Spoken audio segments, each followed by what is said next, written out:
How we doing, Raven fans, Oriole fans?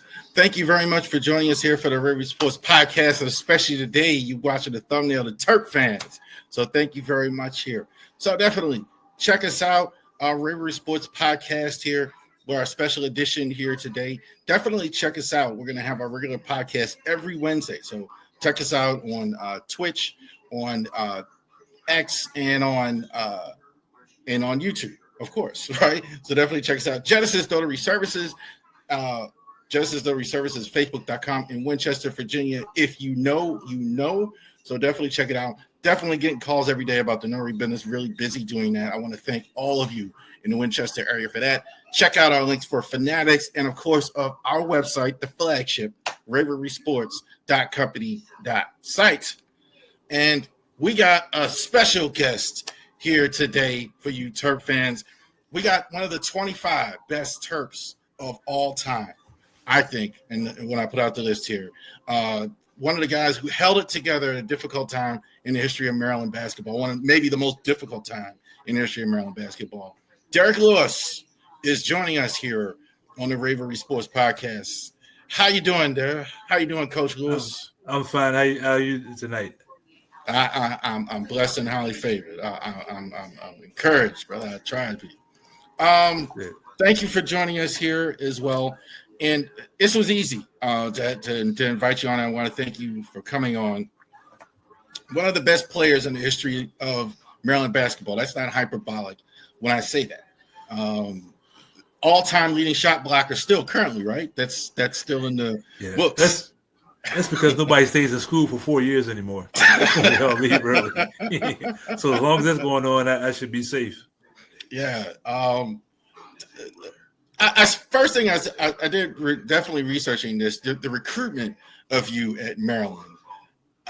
You're a coach now. How different was that all that years ago in the 80s when you were getting recruited compared to what you're seeing now? How different is it for you? It was. I saw the video where you met Lefty Drizel and your dad was there and it was on TV and all that. Right. Explain how that went, getting into the Terps. I mean, for me, in that era during the 80s, obviously no technology, there's no social media.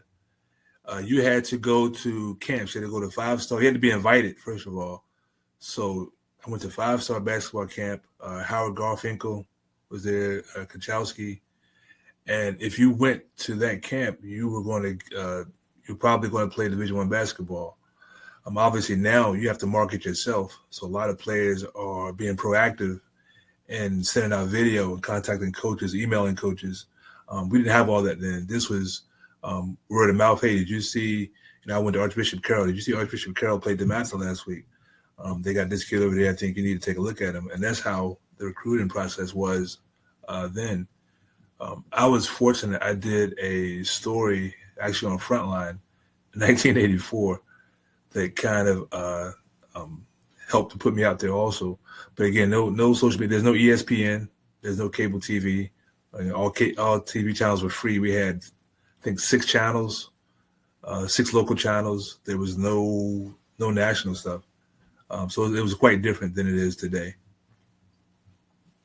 There was 2 in Baltimore, 2, 11, 13, 45, 54. We even had 24 when I was little, right? We had to work our way up to that, right? And I grew up in PG County. We had Channel 4, Channel 7, Channel 9, and Channel 20. You catch Sesame Street and Ultraman. That was my favorite. we can see that in Baltimore too, but like you had to watch it through the static, right? Right. So like 4 and 7 would be hard to get, but like 5 and 20, you could usually see it through the static. As well. I remember.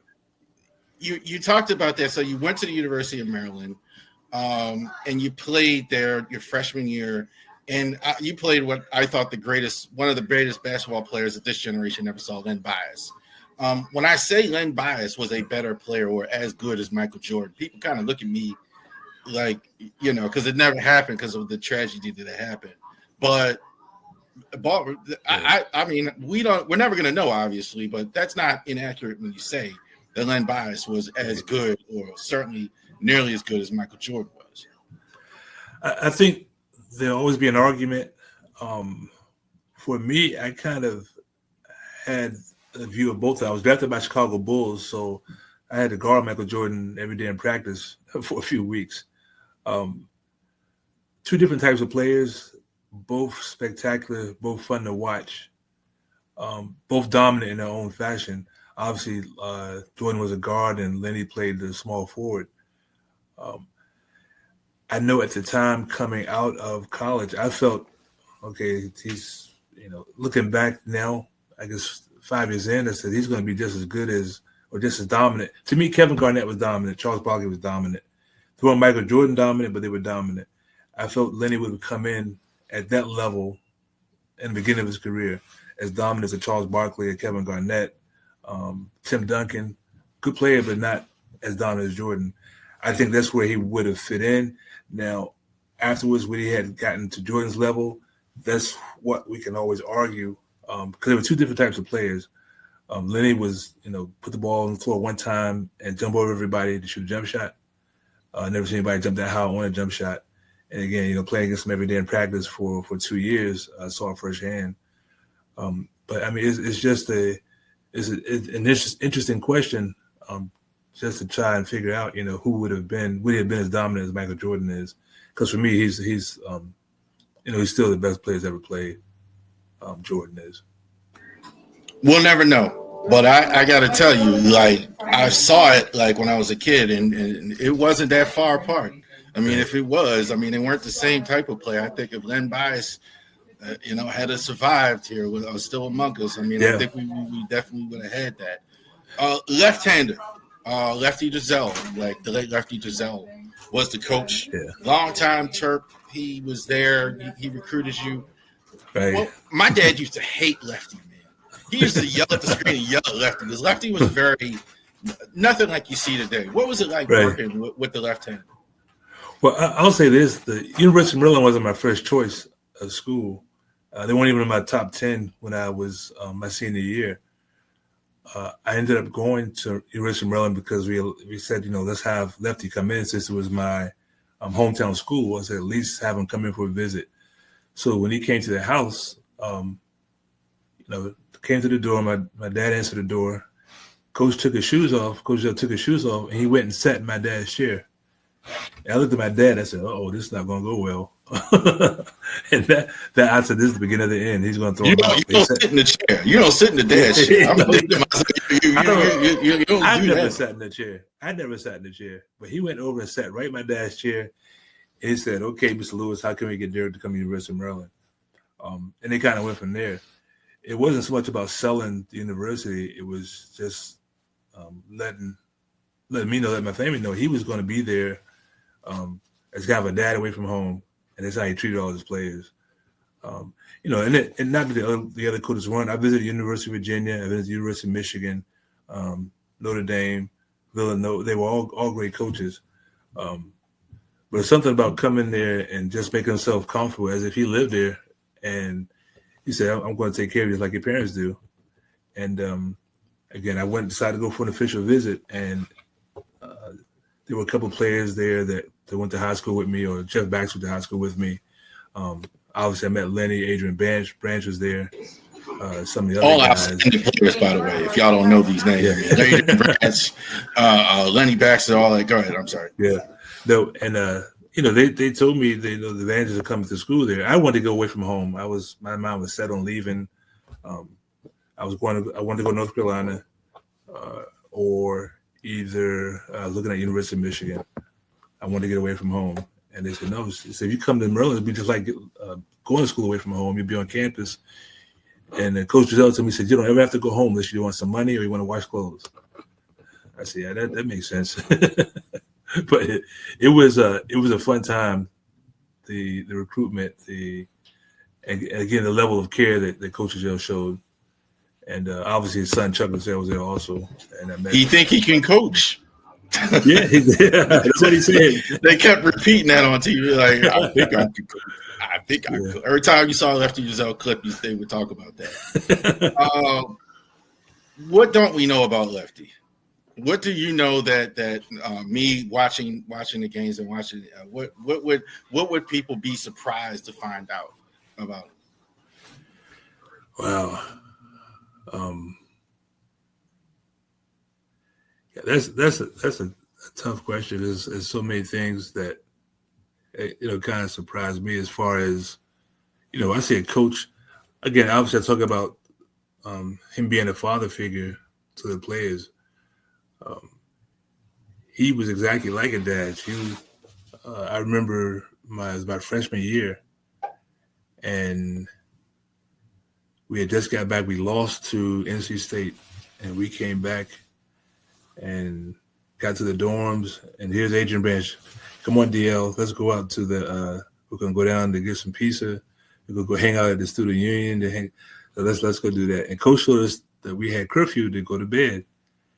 And he said, "Oh, don't worry about Coach. He's cool." When we stepped out of that door, Coach Giselle was sitting in the parking lot in his Cadillac, and he took us straight to Bird Stadium, what was called Bird Stadium at the time, and we ran all night the steps. And then got up at 6 o'clock the next morning. I said, "Man, he's worse than my dad." And I told Coach, I said, "You're worse than my dad." He said, "Yeah, I told you when I went to the table." So he follows up on what he said he's going to do. Bird Stadium has like 50,000 seats, man. Y'all ran yeah. and we did all those steps. Man, this is crazy. But it's funny when we look back on it now. But everything he did it for our benefit. It didn't matter what it was, whether we missed a training table and then get there, he made sure we had food, whatever it was. And I know a lot of coaches say that. Whether they all do it or not, I don't know. But he said he was going to take care of his own kids, and that's exactly what he did. And he made it worthwhile of going to the university there.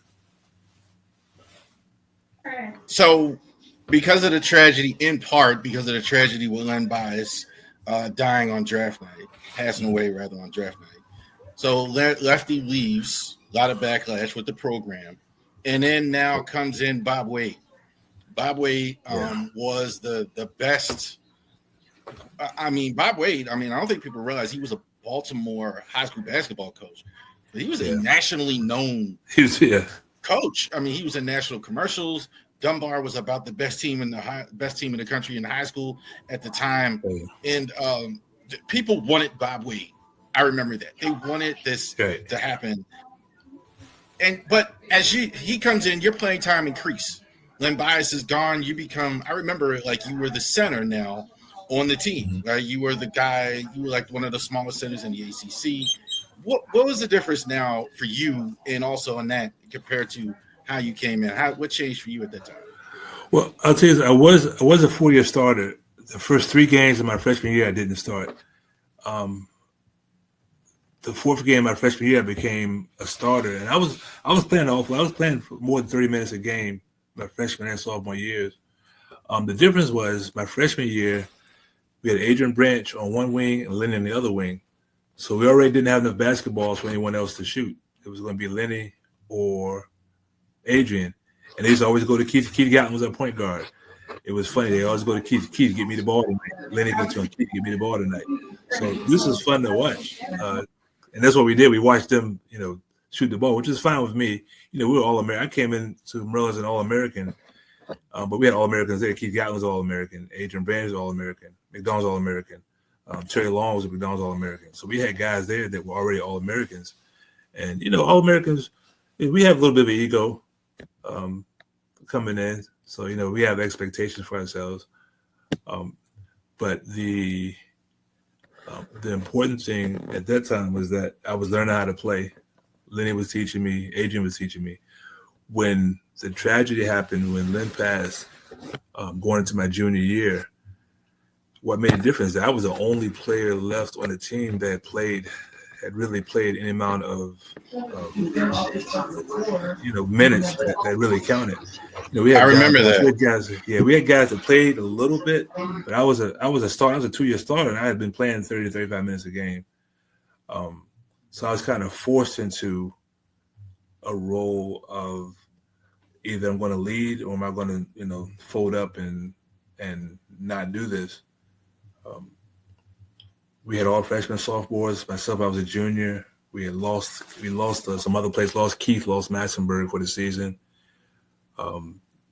but it was a difficult time on the court, in that everyone was young, inexperienced, and we took a lot of beatings that year, especially early in the season. But we always played hard. I made sure everybody played hard, and as I said, I'm going to lead by example. So I'm going to play the hardest. You're going to follow, or you're going to have to get out of the way. You were easily the best player on that team at that time, even though the team wasn't as good as it had been the previous few years. At that time, you were easily the best player that they had. Playing out of position too, I remember. Like you were kind of like yeah, we had. Yeah. I was supposed to be in a small forward when I got there. The reason I started at center my freshman year is because, again, we had Adrian and Lenny. And I want to get on the court. I needed to play defense. I wasn't going to get on the court by scoring. So because I was a shot blocker coming out of high school, that's what I did my freshman year, and that got me on the court playing time. That got me to the starting position. Again, I continued to be a defensive player, whether it was blocking shots, but also a lot of steals. I was a defensive player, and that got me on the floor, especially those first 2 years.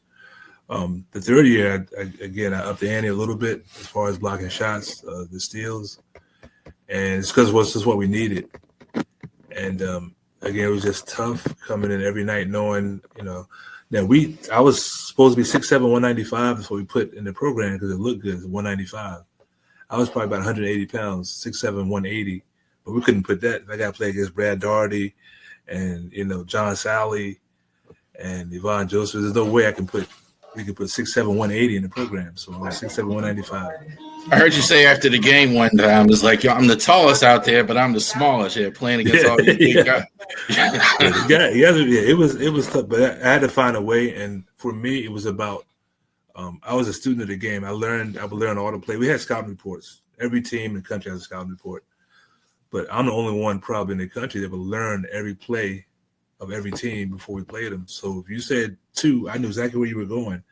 Because I wasn't going to outmuscle you to get there, but I was going to outsmart you, and I was going to be there waiting. And that's what allowed me to play the center position. It wasn't because I was stronger than everyone else. I could jump, but I was smarter than they were because I knew the play. When you call a play, I knew exactly where you were going. And sometimes I would just go and say, I'm going to just sit over here and wait for him. I'm not going to fight through these picks and stuff. But it helped me a lot, and it helped me down the road also. And kind of what I try to preach to other players that I coach now about just the basketball IQ part of it, just knowing the game and knowing your opponents. Did people want Bob Wade to succeed there at Maryland? Oh no, we had, without giving anybody up in particular, but like in general, it seemed like he got there and they didn't really want him to do well. It was a difficult situation he was in, but the vibe of, and how did he take it afterward? We kind of like didn't hear from Bob really at length after that. After he left Maryland. I don't think he didn't get a fair chance from a lot of people that I don't think they were satisfied with the way he was hired. I think they felt Dr. Slaughter didn't look at the candidates that they wanted. And then when I say they, we have, every university has a boosters club, quote unquote boosters club. We have the M Club and Turpin Club, and they carry some weight. And from what I understood later on, they wanted certain people to be one of their candidates to be heard, at least have a sit down. But I don't think that that's what happened. I think that Dr. Slaughter at the time just went on and made his decision about who he was going to hire, who he was going to interview, without the input from the people that felt they should be having input. Some people had problem with he was an African American coach, right? Of course. I mean, that was part. I mean, you didn't say it, but I said it, right? Right. Like it was not everybody, but there was some people that just didn't think that was that good at the time. Right, and you could hear the rumblings and different people. Obviously they would never say it directly to the players, but we were smart enough to know what was going on. Also know that there was a big contingent of people that felt he was going to hire Morgan Wooten, and that never came to fruition. Obviously, I'm not sure if he was interviewed or how far it went or how far it didn't go, but there was a large amount of people that wanted Morgan Wooten. He was local. Everybody knew him from the Massa, and he was a great coach. But Bob Wade was a national, he had a national reputation also. And anybody that played against that Dunbar team like I did in '83, and those Dunbar teams, they played like the Lakers. And there was a Baltimore ban for years because of what happened to Bob Wade. There was a lot of Baltimore players that would not go to. That's over with now. We had Derrick Lewis last year, right? But they stopped doing anything. They stopped doing games in Baltimore and all that. So they didn't. It didn't happen. You went to the pros. You said I saw you got drafted by the Bulls there. I actually went against Michael Jordan, but you did most of your pro career overseas, right? You played in France and all that. How was that playing in? Because that's how it was. Like if you didn't play in now you have like the big three and all this other type of stuff. But now like in those days, like you had to go overseas to play. How was that for you? Yeah, playing in a different country. I didn't want to be there, especially when I first went. I was drafted by the Bulls, obviously, and I'm going in thinking I'm going to be, I'm going to get to play the 4. And Horace Grant was there. They had Brad Sellers. Brad Sellers playing the 3.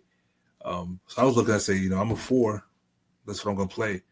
When I get to Chicago, Phil Jackson was the assistant coach. Coach meets me at the airport and says, "Hey, Derrick, I'm Phil Jackson, assistant coach. Doug Klaus, the head coach. You're going to be playing the 2.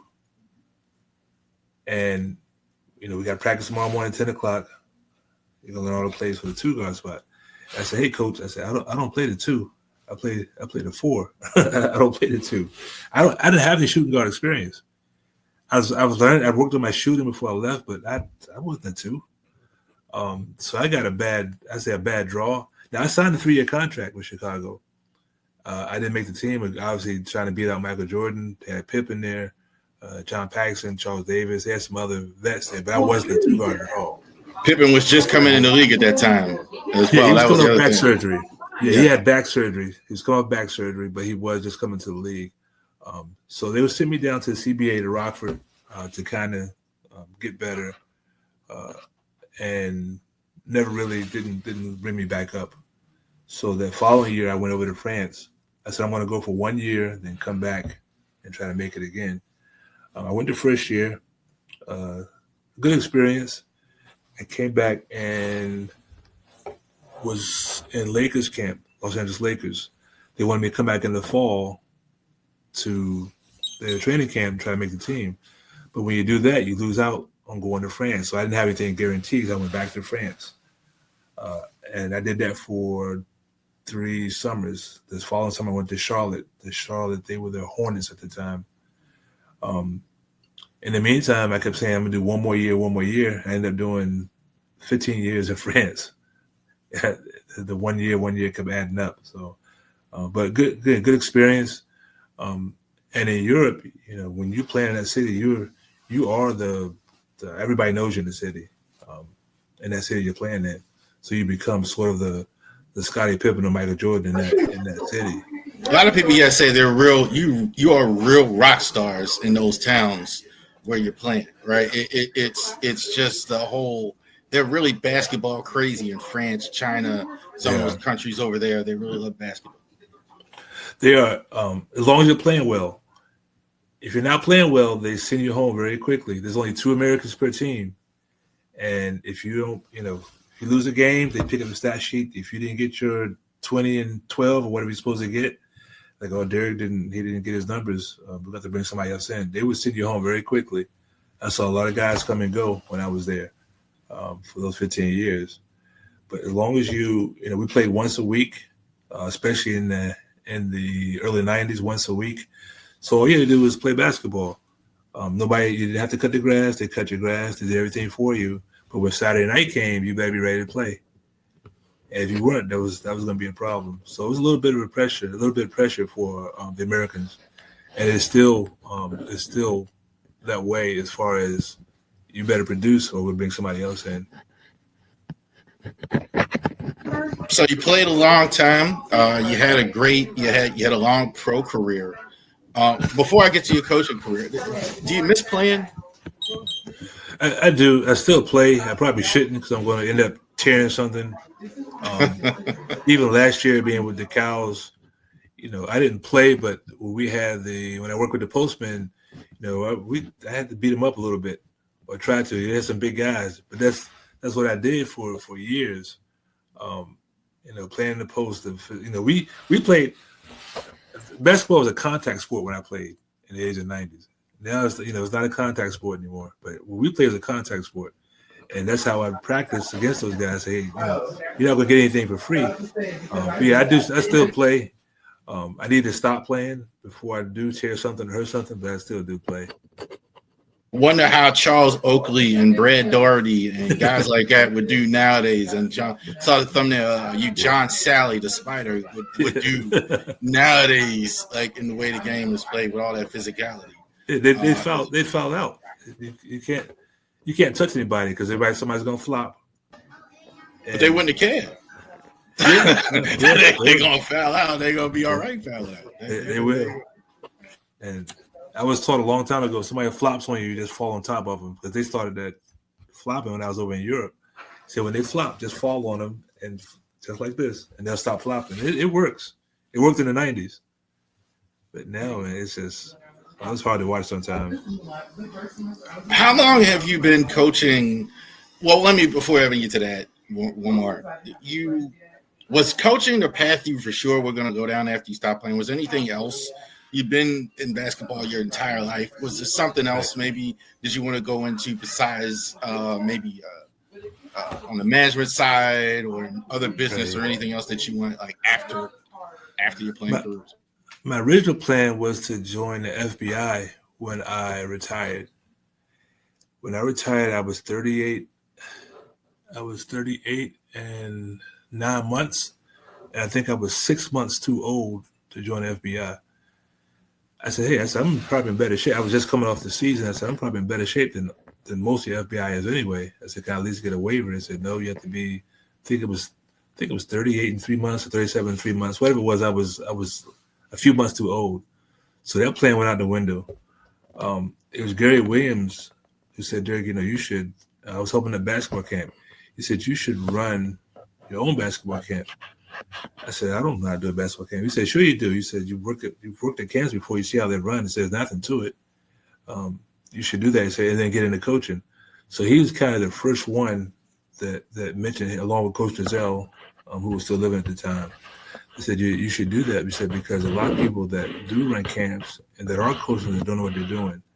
He said, we know, especially Coach Giselle, he said, I know how you used to study the game, study the video, and what you're capable of. He said, that's what coaching is. He says, understanding the game and understanding what your team needs to do and what the other team is doing. So that's kind of how I started. That was back in 2005. I started doing the basketball camps. But I was retired. I'm just going to stay home and watch TV and try to do whatever. But they talked me into it, and that's how I started, at least thinking about it. I didn't want to do AAU because the parents are crazy, and I'm old school. I'm no nonsense. It's like, if the parents didn't come to every practice or watch practice, then we can't talk about playing time. We can't talk about anything. And I'd offer every time I coached in high school, I said, if you come to every practice and you sit there and practice like I do for 2.5 hours, we can talk about playing time and everything else you want to every game. But as soon as you miss one day, all bets are off. But AAU is just a different animal. I've done travel also, and everyone's a Division I player, and that's the issue. Everyone thinks they're a Division I player, and you have to cater to that. But it's something I enjoy. Despite all the issues with parents and that type of thing. How are players now compared to? I try to guard against that myself. I don't want to be the get off my line. Oh, well, those guys back myself, because I see there's a lot of obviously talent out there now. But what's the difference between, and I don't mean necessarily talent on the court, but when dealing with the young men compared to when you were playing or when, in the 80s and 90s when I was watching you were playing? The problem now is that once you get these kids in high school, they've all been told how good they are. They've never been corrected. They've never been told, you need to work on this. They've all been told, you're good, you're going to make it to the NBA, and they're in high school. So the reality is that a lot of them get to high school, they'll have the basic knowledge, and talk about knowledge and fundamentals that they need to be successful. But then that trickles down to, AAU, where you play 3 games a day. So it's not about learning how to play the right way. It's about winning more so than actually learning how to play. They may practice once or twice a week, and they think they're ready to play. You have a handful of players. You have some players, the best players, the ones, basketball IQ, they go home and work after the AAU practice. You have another large contingent that they go to practice, the AAU practice that one day, 2 times a week. They wait for the game, and that's it. And then they want to go out and shoot threes, either shoot threes or drive to the basket and dunk. There's no mid-range. Very few players have the mid-range game anymore. Jeff Malone rolling over in his grave somewhere, even though he's still alive. Jeff a Division I shot. Yeah. That's a guys, Division I shot. I tell guys that's the Division I shot. Be able to take 2 hard dribbles and pull up from about 15 feet and knock a shot down. You do that, I said you play Division I. Everybody shoots threes, everybody can drive to the basket and want to dunk. But who's gonna take 2 hard dribbles left or right, stop on a dime and pull up? Nobody. And it's hard. It's hard because nobody works on it. That's the reason why. I agree with that too. It seems like, the game is not street ball anymore, right? The physical. It used to be like, guys, do these kids ever play on the blacktop? I can tell a lot of them have never played on the blacktop. I played, I grew up in Baltimore. I played down at the Dome, down at the Dweez Field, some of that stuff. Yeah. I know. I mean, these guys, I could tell they played under the whistle. I could tell when they're looking for the ref. So what is it that you the physicality? Do you teach physicality? Is that something that you can, or some guys just have it, or some guys just don't have it? Yeah. I think that's partly true. Some have it, some don't have it. Every team that I coach, every player that I coach, I said that if you don't have, the best players have the biggest egos. I said, it's not that you wear it. I don't wear it on my sleeve. I said, but watch. I said, when I walk in the gym, I'm outside. I'm outside walking around, I'm watching the game. But when I step in between the lines, your whole facial expression should change. You should walk a different way. I said, if you're not walking a different way, your facial expression doesn't change when you step between the lines of a basketball court. You're not that guy. You're not going to be successful. And that's the easiest way for me to try to teach that to those guys. I say, if you're still, you can smile, you can be happy. I said, but your face should look the same. When you get ready to play a basketball game, your face should not look the same as it did when you were in the locker room. It's your whole demeanor is different. I said, that means something's going to happen. I said, the other thing you need to understand, if I'm playing in a game and I have the ball, I'm on offense, I have the ball, and you say, I got Derrick, that's disrespectful. I say that's being disrespectful, so now you got to pay. You say you got me, that's disrespectful. If I'm guarding you and they throw you the ball, like you're going to score on me, that's disrespectful. So now we got a problem. If you don't have that mindset, you're wasting time. And I tell all the players, that's the mindset you need to have. Again, that's a blacktop thing. We used to say that outside. That was disrespectful. Yeah. I got him. No. Man, right. Something's great happened. When you say that, you say I got him, something great happened. Yeah. Right now. You ain't got me. Right. Yeah. Nobody would have ever did that to Michael Jordan and said, all right, well, I didn't. They would have never done that. You're still coaching. How many years has it been that you've been coaching now? It's been 25 years, right? Something like that. Yeah, because I did a little bit in France before I came back over with the junior team. But it's been, close to 23 years. 23.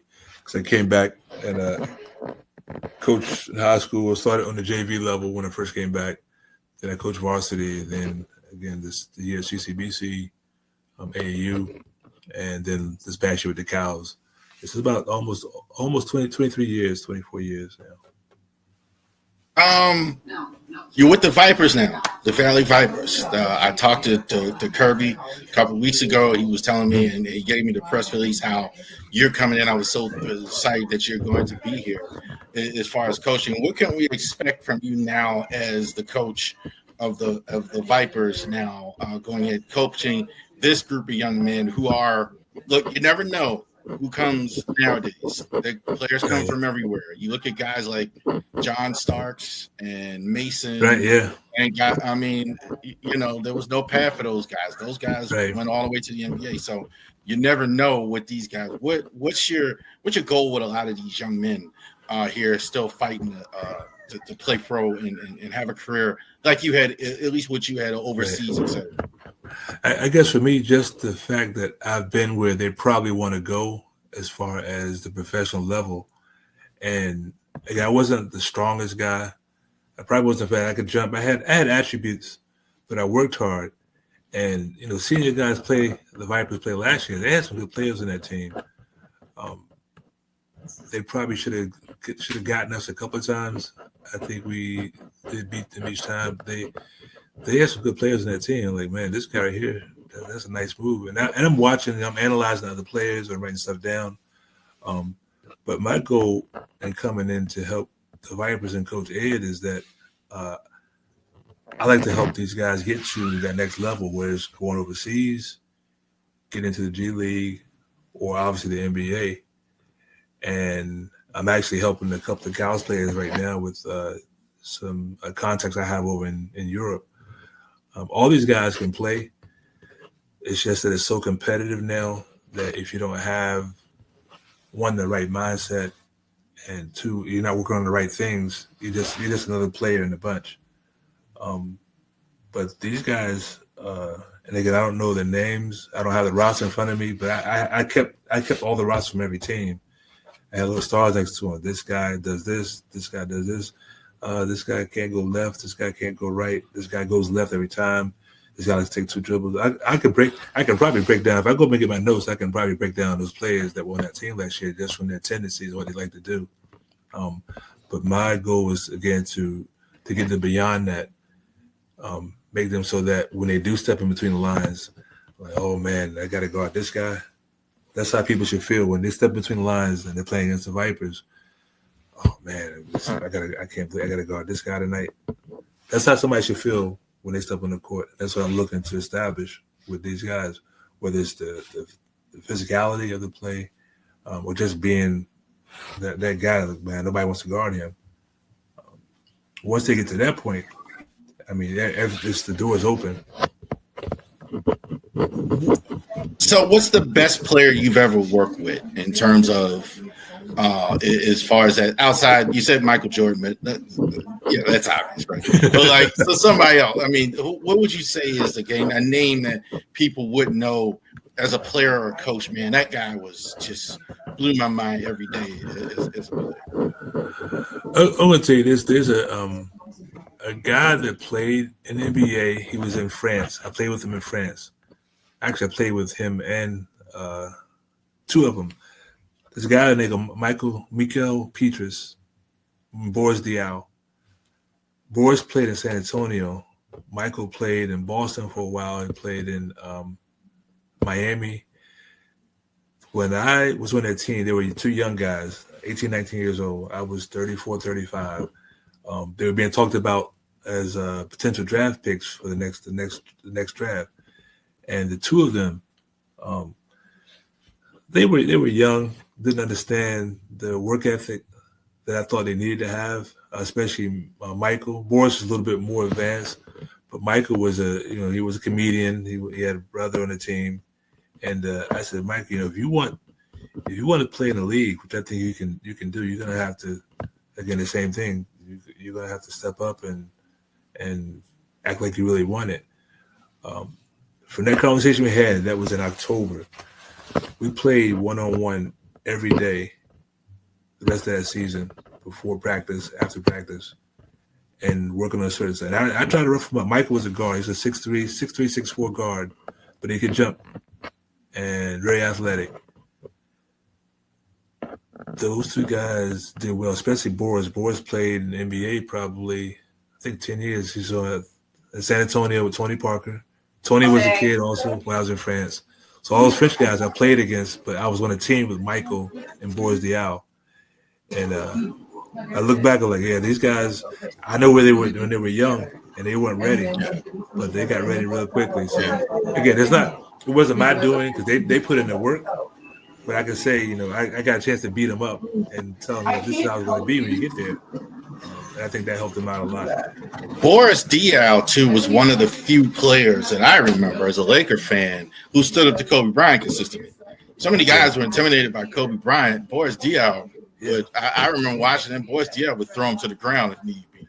Like he wasn't worried about anything. So because you talk about that mindset.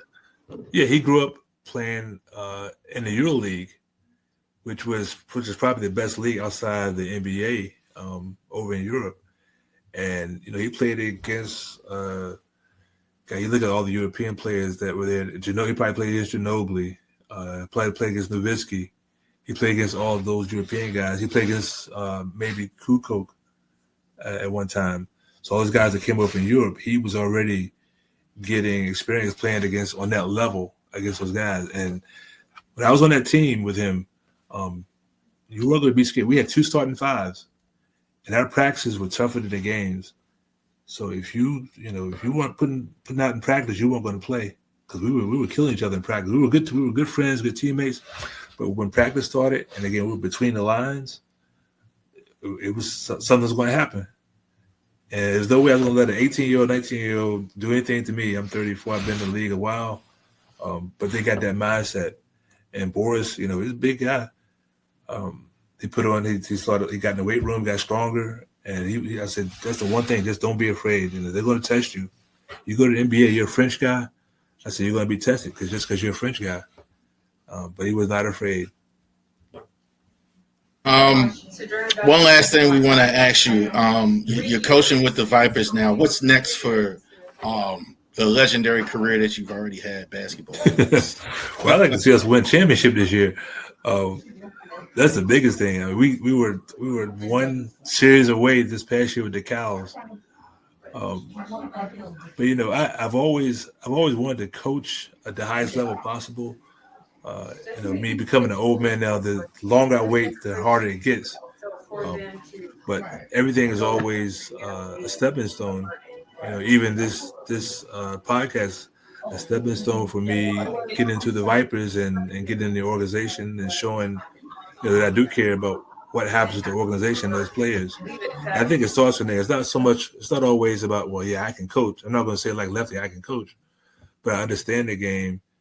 And I think I can coach. Yeah, that's what he said. UCLA in the East. But it's about the confidence and